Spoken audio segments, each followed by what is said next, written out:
여러분 안녕하십니까? 1970년대 후반부터 지금까지 한 40여 년 됩니다. 정말 한국의 이 시기는 전 세계 어떤 시기보다도 가장 역동적이고 다이내믹한 시기였습니다. 이런 말을 가끔 합니다. 1000년이 하루 같은 때가 있는가 하면 하루가 1000년 같은 때가 있다. 아무런 역사의 변화가 없어서 그냥 어제가 오늘 같고 오늘이 내일 같은, 1000년이 오늘 같은, 1000년이 하루 같은 이런 날이 있는가 하면 사실은 어떤 역사도 그런 날은 없겠습니다만 상징적으로 표현하는 겁니다. 하루에 수많은 일이 벌어져서 너무나 역동적으로 수많은 변화가 발생해서 하루가 1000년처럼 느껴지는 그런 때가 있다. 대한민국의 70년대 후반부터 지금까지가 바로 하루가 1000년처럼 느껴지는 격동의 시기였다. 이렇게 말씀드립니다. 그리고 또 한 가지는 이게 세계 역사라고 하는 게 여러 나라의 역사가 서로 영향을 주고받고 이렇게 움직이지 않겠습니까? 그러다 보면 서로 영향을 주기보다는 받는 경우가 많은데, 이 70년대 후반부터 지금까지의 한국의 역사는 우리와 처지가 비슷한 개발도상국과 또 권위주의 시대로부터 민주화로 이행하는 전 세계 100여 개에 가까운 이 나라들 중에 아주 독보적인 모델 케이스가 되어 있습니다. 영향을 많이 줬다고도 할 수 있습니다. 그리고 한국의 이 민주화라고 하는 것은 전 세계의 민주주의 연구자들이 정말 관심과 학문적 호기심을 갖고 들여다보는 그런 시기이기도 합니다. 제가 대학원을 다닐 때 한국의 민주주의와 노동운동이라는 관계를 연구하기 위해서 한국에 유학을 온 이 젊은 대학원생, 미국 학생이었습니다. 이 학생과 파트너가 돼서 이 학생을 좀 가이드하면서 한 1년 가까이 지낸 적이 있는데요. 그때 저도 놀랐습니다. 그 당시에는 아직 이 여권 비자도 제대로 나오지 않아서, 저만 아니라 대다수 국민들이요, 해외여행이 자유화되지 않았던 때거든요. 그런 한국인데 이미 전 세계에서 이 한국의 변화, 대한민국의 변화를 주목하고 연구하러 연구자들이 올 만큼 이 한국의 정치가 아주 역동성이 컸다. 이렇게 볼 수 있습니다.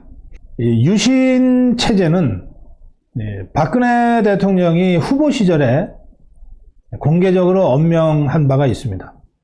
아버지가 단행했던, 아버지 박정희 대통령이 단행했던 유신 체제를 딸인 박근혜 후보가 헌법 가치를 훼손한 사건이라고 규정한 바 있습니다. 그러니까 유신 체제는 정치적으로는 매우 부정적 평가를 받을 수밖에 없는 그런 체제였습니다. 박정희 시대가 18년인데요. 18년 중에 이 유신 체제는 모두 7년입니다. 그러니까 그 전에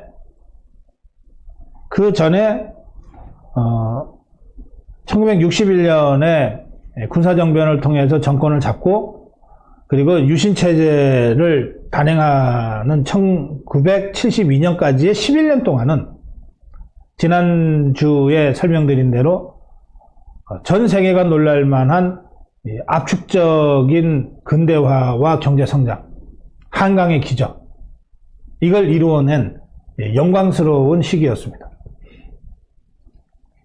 그런데 여러 가지 복합적인 이유 때문에 유신체제가 들어섰는데, 이 유신체제는 정치적으로는 바로 헌법 가치를 훼손한 그런 체제에 해당됩니다. 이 유신체제의 아주 제일 중요한 특징은 대통령 선거를 없앴던 겁니다. 대통령을 국민이 직접 뽑지 못하게 됐습니다. 그리고 국회의원의 3분의 1도 대통령이 직접 임명하는 체제로 바뀌었습니다. 대통령도 통일주체국민회의가 체육관에 모여서 간접적으로 선출하고, 국회의원의 3분의 1도 대통령이 임명하는 유신정의회가 자동으로 국회의원을 하게 되어 있었던, 그래서 늘 제도적으로 절대 다수파를 유지하게끔 만든 체제가 유신체제입니다. 유신체제를 독재라고 부를 수밖에 없는 이유죠. 그런데 이 유신체제가 붕괴되는 과정은 허무하기 짝이 없어요. 겉으로는 엄청나게 강한 갑옷을 입었지 않습니까? 대통령이 긴급 명령을 내릴 수 있고 긴급 조치를 9호까지 내렸으니까.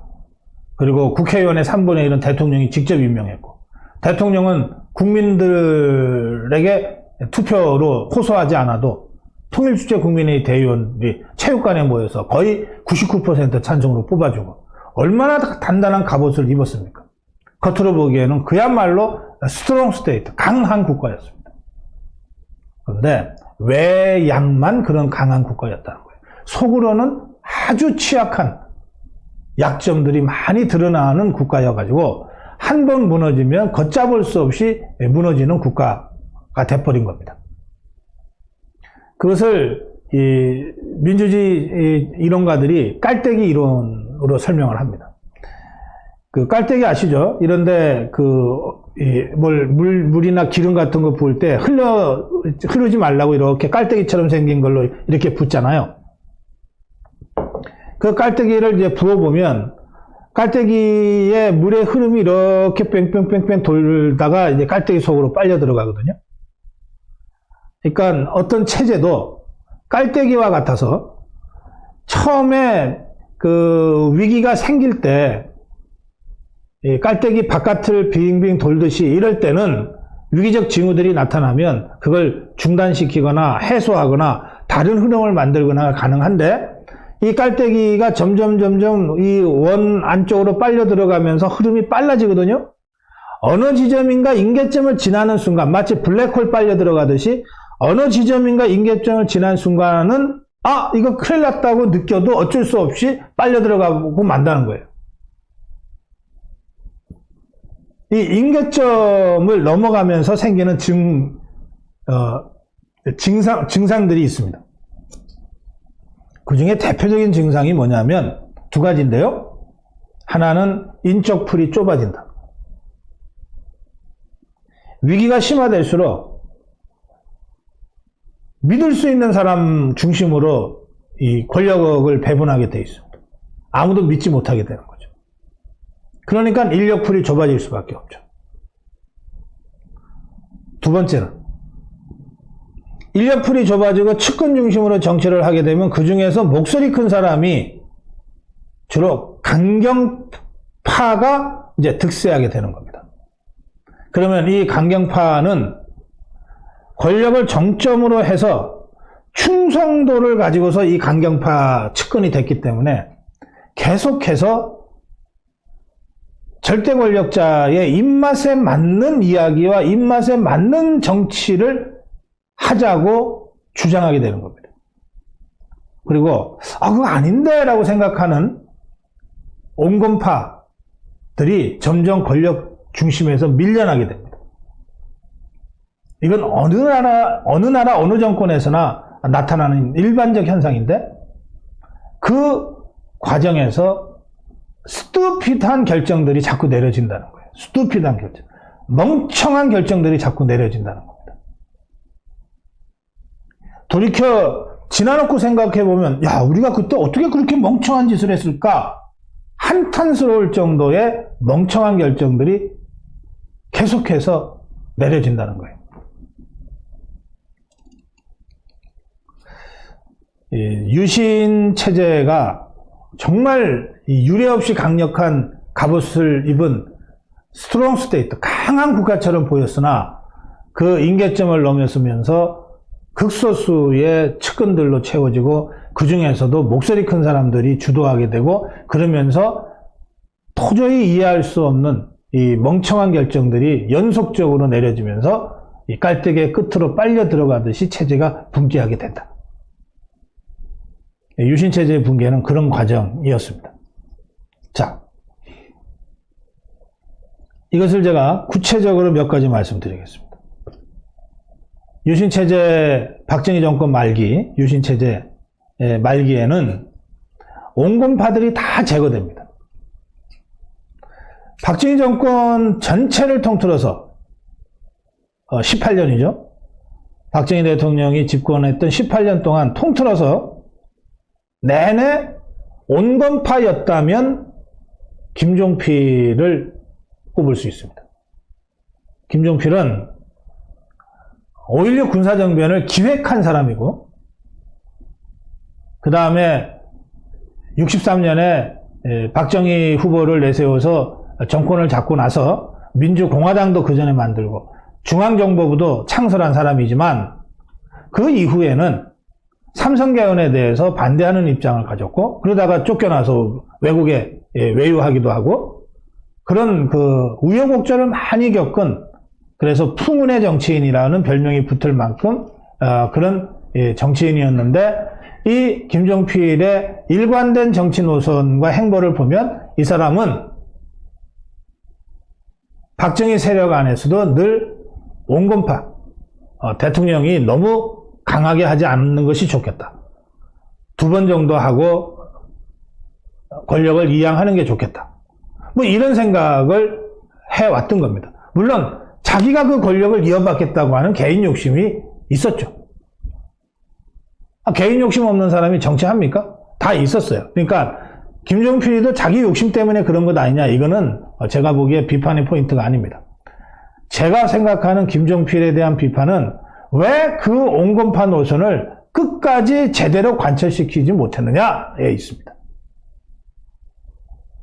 그래서 김종필이 대표하는 온건 노선이 다 축출되는 거예요.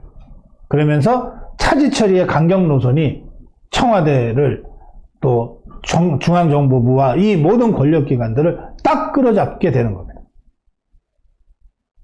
온건파, 정치적 타협과 절충을 할 수도 있는 이 온건파들이 축출되면서, 배제되면서 강경파들의 목소리만 득세하게 되는 거죠. 이게 권력 안에서도 그렇게 나타나고 야당에서도 그렇게 나타납니다. 야당에서는 DJ가 정치 전면에서 사라지면서 온건파인 YS가 정치 전면에, 온건파인 김영삼이가 정치 전면에서 사라지면서 1978년 김영삼이 제명당하잖아요. 정치 전면에서 사라지는 거예요. 그러면서 강경파인 김대중이가 전면에 나서게 되는 겁니다. 그러니까 정권 내부에서도 온건파인 김종필 세력이 배제되고 차지철 강경파가 득세하고, 정치적 반대자인 야당에서도 온건파인 YS가 전면에서 물러나면서 강경파인 김대중이 득세하게 되는 거예요. 그러니까 어떻게 됩니까? 강대강 대결밖에 안 남는 거죠. 강대강 대결. 이렇게 강대강 대결로 가면 둘 중에 하나예요. 혁명하든지 쿠데타 하든지. 타협이 있을 수 없잖아요. 이쪽도 강경파고 저쪽도 강경파인데, 이쪽도 밀어붙이자는 강경파고 저쪽도 끝까지 투쟁하자는 강경파인데 타협이 있을 수 있습니까? 없죠. 그러면 이 두 세력이 세게 부딪히면 야당 쪽에서 이기면 혁명이 되는 것이고, 집권 세력 쪽에서 이기면 쿠데타가 되는 겁니다. 신이 쿠데타. 이게 70년대 말 대한민국의 정치 상황이었습니다. 그 와중에 박정희 대통령이 암살당하는 겁니다. 그 권력투쟁을 조종하지 못하고 암살당하는 겁니다. 박정희 대통령이 암살당한 이후의 정치 상황도 강대강 대결 국면이 계속됩니다. 야권에서는 김대중의 강경파가 주도해서 계속해서 집회하고 시위하고 압박을 했고, 집권당 세력 쪽에서는 차지철의 같은 계보를 이었던 강경파 전두환이 실권을 잡고 전국 드라이브를 하는 겁니다. 이렇게 해서 박정희 정권 말기에 강대강 대결로 대통령이 암살당하고 정권이 무너질 위기에 처해 있었는데, 그 유신 이후의 정치 상황도 강대강 대결이 계속됐던 겁니다. 그러니까 이 강대강 대결은 혁명으로 끝나거나 쿠데타로 끝날 수밖에 없죠. 그래서 이 80년 상황은 혁명도 발생하고 쿠데타도 발생한 상황이 되어버렸습니다. 혁명. 정치적 반대자가 거리에서 투쟁을 해가지고 정권을 쫓아내고 몰아내버린 거. 이게 혁명 아닙니까? 그게 부산 마산 항쟁입니다. 1979년 부마 항쟁. 그게 광주 민주화 운동입니다. 좌파들은 그것을 광주 항쟁이라고 부르죠. 5.18 광주 항쟁. 이렇게 정치적 반대자, 야당 쪽에서 김대중이 강경파가 주도를 하니까 항쟁들이 계속 벌어져요. 79년에는 부산 마산에서, 80년에는 광주에서. 이것에 대응하는 정권 측도 강경파가 주도하니까 쿠데타가 계속 발생합니다. 12월 12일에 12.12 쿠데타, 5월 17일에 5.17 쿠데타, 이게 발생하는 거예요. 이렇게 강대강으로 부딪히면, 하나는 혁명 세력과 하나는 쿠데타 세력이 부딪히면 피를 흘릴 수밖에 없죠. 그게 5.18입니다.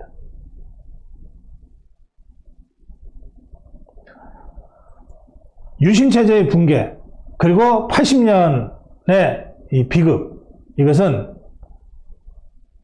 정권 쪽에서도 온건파가 배제되고 정치적 반대자인 야당 쪽에서도 온건파가 배제되고 정권의 강경파와 야당의 강경파가 강대강으로 부딪힌 결과 터져나온 비극이다. 이렇게 저는 해석을 합니다. 이 1979년 80년 상황이 7년 후에 다시 재현됩니다. 7년 후에. 그게 87년 6월입니다. 상황은 처음에 아주 비슷하게 전개됩니다. 87년 6월 상황을 보시면 집권 세력 내에서 전두환 강경파의 목소리가 굉장히 컸습니다. 이 당시에 온건파를 대표했던 세력이 인물이 노태우입니다. 강경파는 전두환, 온건파는 노태우. 처음에는 강경파가 주도합니다. 그래서 1986년 4.13 호원 조치를 강경파들이 밀어붙입니다. 우리 양보 안 한다. 대통령 직선제 없다. 강경파가 밀어붙입니다. 야권에서도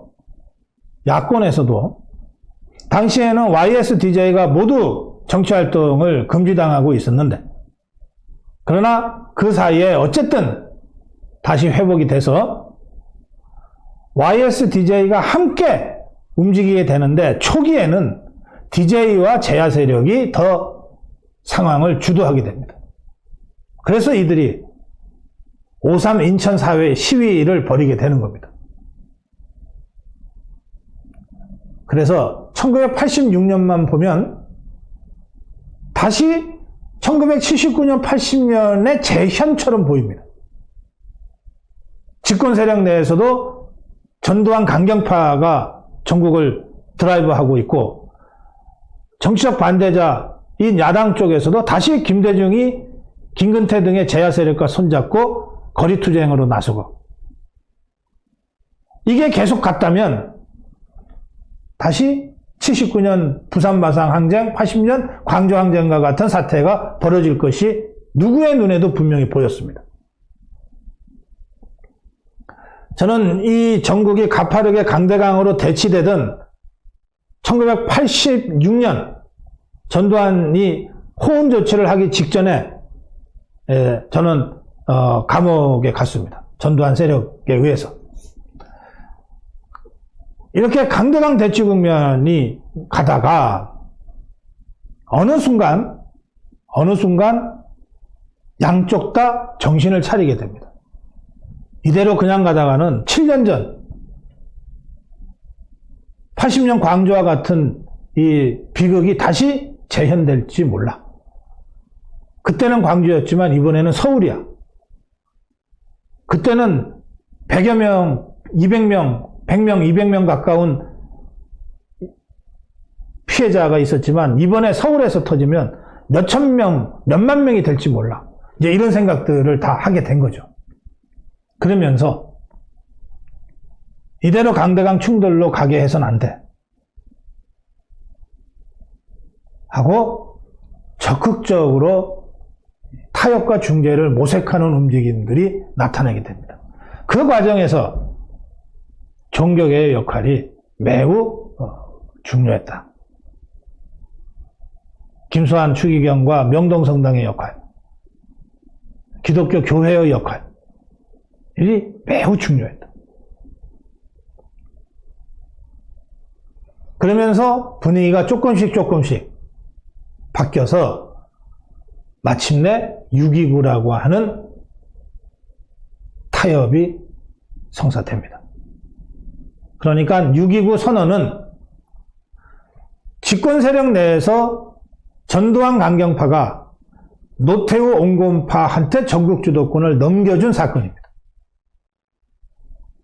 또 야당과 제야 세력 안에서도 DJ와 김근태가 이끌던 강경파가 YS가 이끌던 온건파한테 전국 주도권을 넘겨줌으로써 이 타협이 이루어지는 겁니다.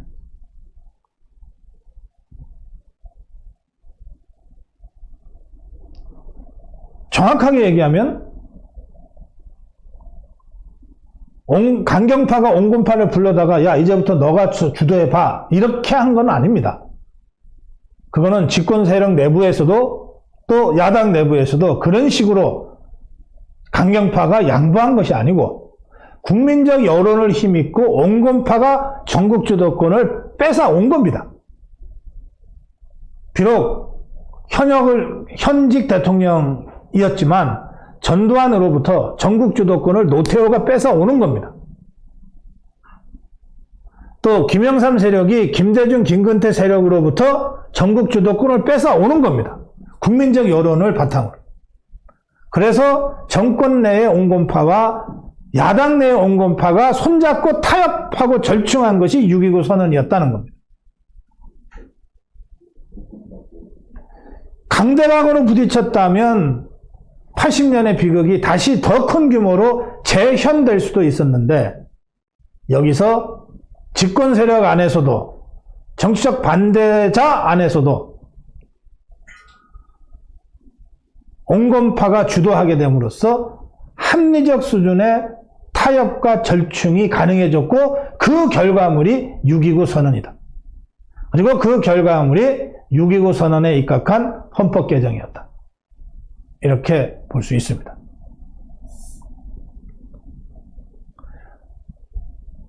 문제는 이와 같은 타협과 절충이 한국에서만 있었다는 겁니다. 이 대한민국에서만 이 타협과 절충이 가능했다는 겁니다. 같은 시기에 수많은 나라에서 군사독재, 군부 권위주의 정권에서 민주화로 이행하는 움직임들이 있었습니다. 필리핀이 그랬고 아르헨티나가 그랬고 브라질이 그랬고 칠레가 그랬고 여러 나라들이 비슷한 경로를 겪는데 대부분은 강경파와 강경파가 충돌하면서 그 과정을 겪었습니다. 그래서 강경파 군부가 완전히 무너져 내리고 도망가든지 국외로 도망가고 감옥에 가든지 아니면 야당의 강경파가 너무 세게 밀어붙이는 바람에 다 죽게 생긴 군부가 이판사판으로 죽기 아니면 까무라치기로 다시 쿠데타를 해서 민주화 이행 과정보다 훨씬 더 엄혹한 독재 시절로 다시 돌아가든지.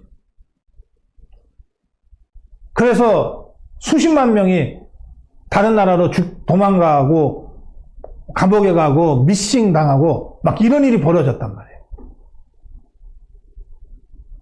그런데 한국에서만, 전 세계적으로 유일하게 한국에서만 집권하고 있는 군부 세력에서도 온건파가 나타나고 야당 세력에서도 온건파가 나타나서 이들이 주도해서 대타협을 이루어낼 수 있었다는 거예요. 피 한 방울 흘리지 않고 이 정치적 대타협을 이루어냈다는 겁니다.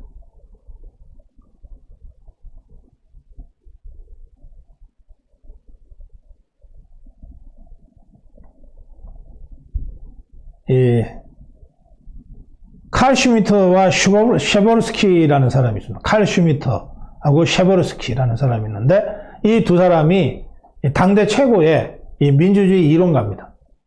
이 사람들이 제가 지금 말씀드린 남미의 여러 나라의 민주화 이행 과정, 또 한국의 민주화 이행 과정을 비교 분석하면서 한국형 모델, 집권 세력 내 온건파와 정치적 반대자 내의 온건파가 손을 잡고 타협함으로써 피를 흘리지 않고 점진적 타협적 방식으로 민주화를 이루어낸 이 유일한 나라 한국의 모델, 이 비밀이 어디에 있을까?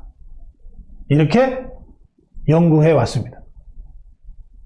노암 촘스키라는 이 좌파 이론가가 지금 90이 넘었는데 여전히 가장 영향력 큰, 세계적으로 가장 영향력이 큰 좌파 이론가인데 이 사람이 2차 세계대전 후 근대화와 민주화라고 하는 어느 것 하나도 쉽게 할 수 없는 이 두 어려운 과제를 동시에 성공적으로 이루어낸 유일한 나라 대한민국이라고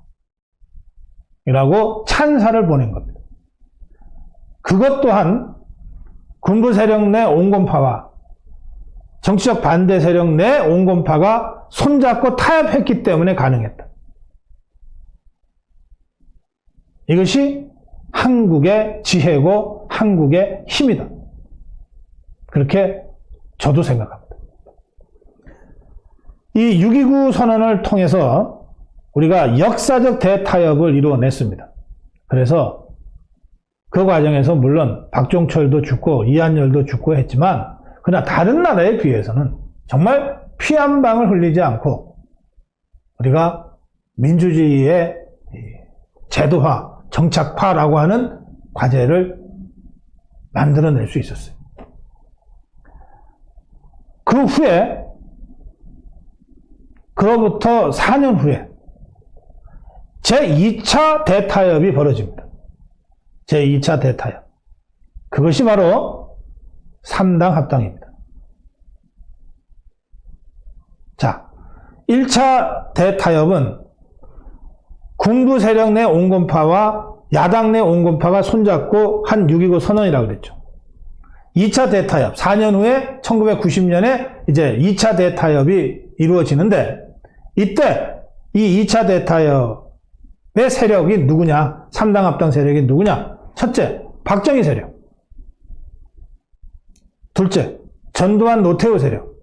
셋째, YS 세력입니다.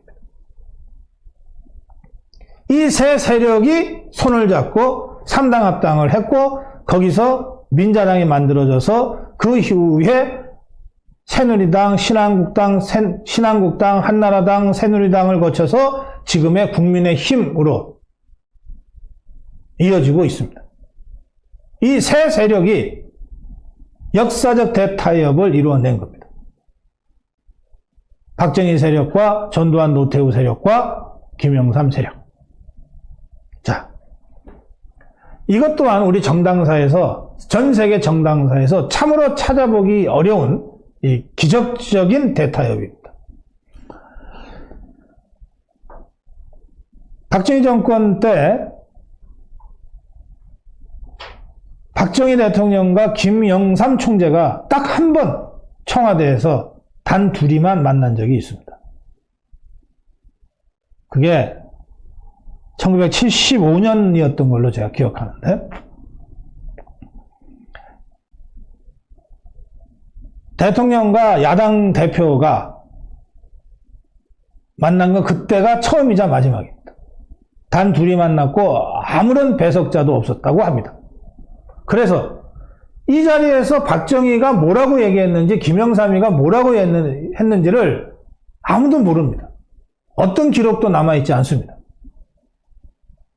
박정희도 김영삼과 만나서 무슨 얘기를 했는지를 그 후에도 말하지 않았고, 김영삼도 수많은 이 기자들의 질문이 쏟아졌지만 내가 그 부분은 무덤까지 가지고 간다 라고 답변을 대신했습니다.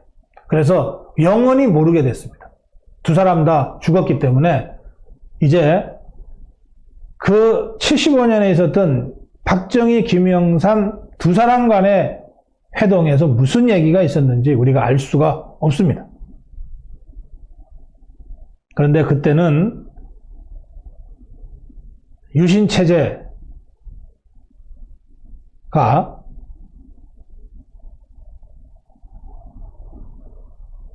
그 정치적 위기를 만들어내고 있을 때고, 그 불과 3년 후에 박정희 대통령이 암살당하고 유신체제가 붕괴되거든요. 그리고 그 불과 3년 후에 김영삼 총재가 먼저 제명되고 막 이러잖아요. 그러니까 태풍 전야와 같은 때 두 사람이 만난 겁니다. 무슨 얘기를 했을까?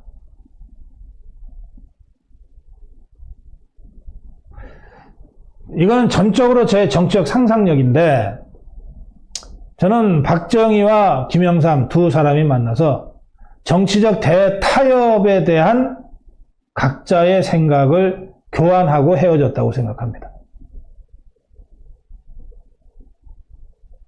끝까지 마주보고 달려서 충돌해서 다 죽는 경우는 피해야 되지 않겠는가.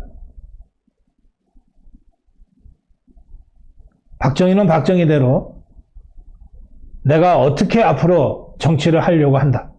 김영삼은 김영삼대로 나는 어떤 방식으로 야당을 하겠다. 그 전체적인 흐름은 역사적 대타협의 분위기를 깔고 진행되지 않았을까. 이건 전적으로 저의 정치적 상상력을 가지고 짐작해 보는 겁니다. 결국은 박정희가 죽고 8년 후에, 박정희가 죽고 11년 후군요. 11년 후에 YS는, 김영삼은 박정희 세력, 박정희 세력의 후계 대표자 김종필, 그리고 또 다른 박정희의 이 후계 세력 전두환과 손을 잡습니다. 대타협을 이루어냅니다. 그러면서 87년 6.29 선언으로 시작한 점진적 타협적 민주화라고 하는 것을 완성시키기 위한 그런 정치의 판을 까는 겁니다.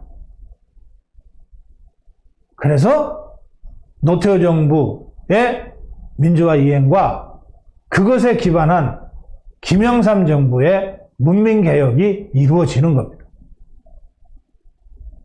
그러니까 87년 역사적 대타협이 YS 정권에까지 그대로 정신이 살아남아서 타협적, 점진적 민주화를 이루어냈다고 저는 보는 겁니다. 이 타협적, 점진적 민주화를 통해서 공간이 확 열립니다. 정치 공간이 확 열리고 민주주의 공간이 확 열립니다. 그러니까 87년 이후 또 YS 정권 이후 한국 정치는 이렇게 해서 박정희 세력, 전두환 세력, 김영삼 세력이 손잡고 열어젖힌 대한민국의 이 정치 공간을 어떤 내용으로 채울 것인가를 둘러싼 경쟁이 된 거죠. 그것이 지금까지 이어지고 있습니다. 우리 자유우파는 마땅히 자유우파라면 87년 6월 민주화운동과 6.29 대타협, 그 이후에 3당 합당을 통한 제2차 대타협, 그걸 통한 문민개혁을 통해서 건국에서 근대화를 통해서 마침내 민주화까지 이르는 이 현대사의 이 구비구비를 중심 세력으로 여기까지 감당해 왔다고 하는 자부심을 가지고 한국 현대사를 바라봐야 됩니다.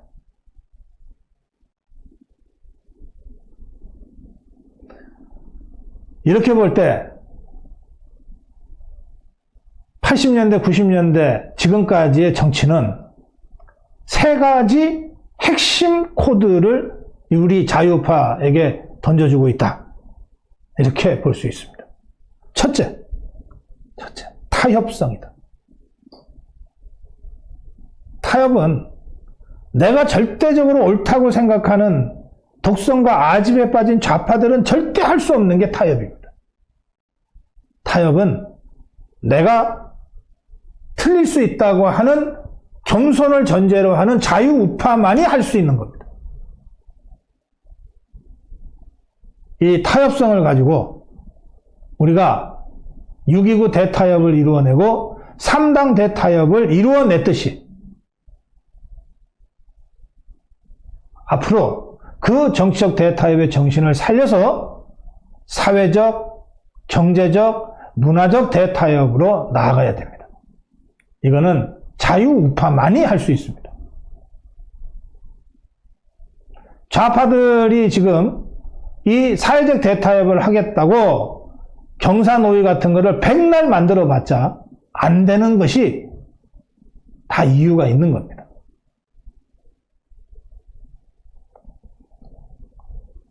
또 80년대 이후 지금까지 한국 정치가 보여준 두 번째 코드는 점진성입니다. 점진성.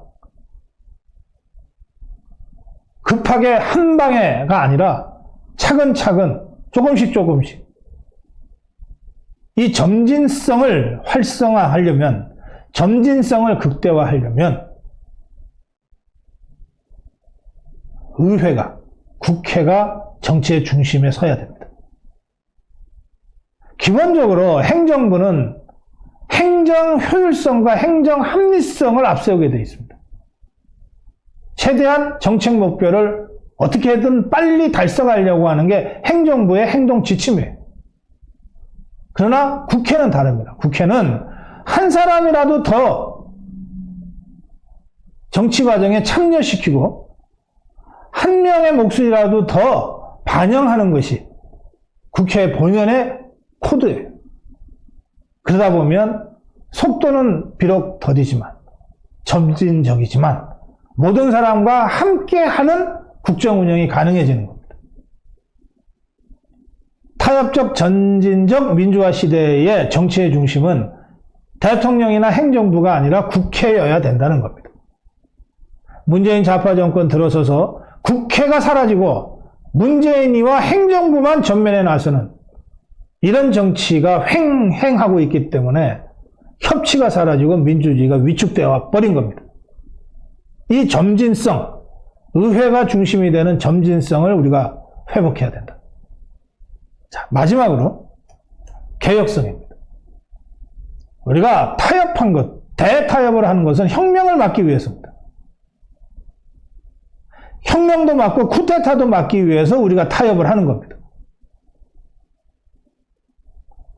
그러면 이 타협을 통해서 혁명도 아니고 쿠데타도 아니고 타협을 통해서 뭘 이루어낼 것인가? 일신 우일신하는 새로운 개혁을 만들어내야 된다는 겁니다. 그래야 혁명 세력과 싸울 수 있습니다.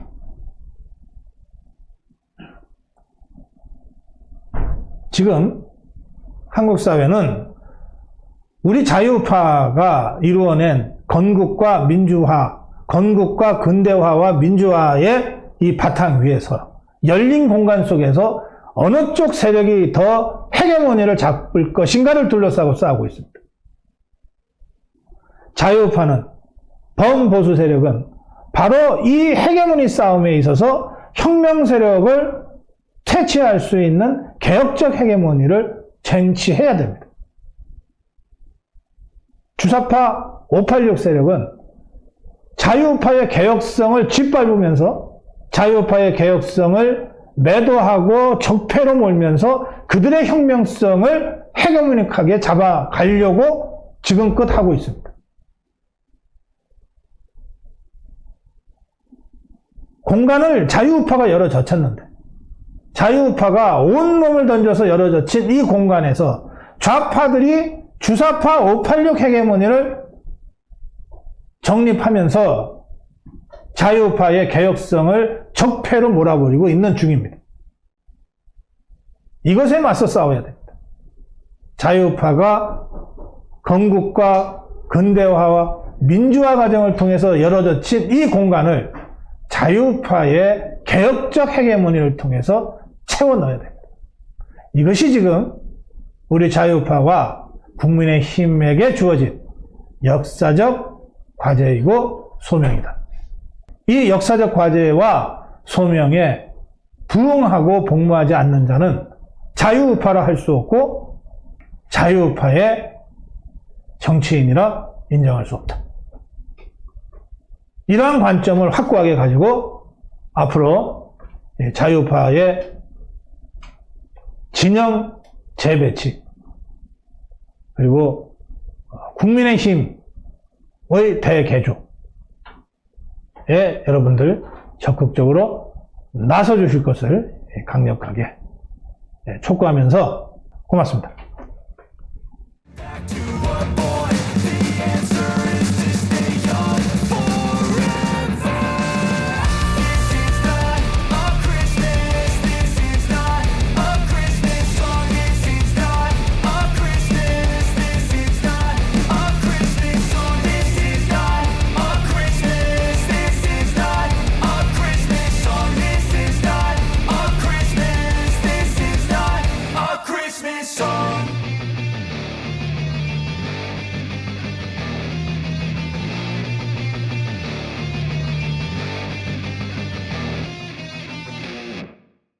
고성국TV는 자유우파의 유일 정론 방송입니다. 고성국TV는 윤석열 정권을 지켜내고 2024년 총선을 승리로 이끄는데 모든 힘을 다 쏟아부을 것입니다. 고성국TV가 어떠한 외압에도 흔들리지 않고 오로지 자유우파의 정론방송으로 나아갈 수 있도록 후원해 주십시오. 지금 바로 010-9045-3010으로 전화 주십시오. 정론 방송으로 보답하겠습니다. 감사합니다. 고성국TV 화이팅!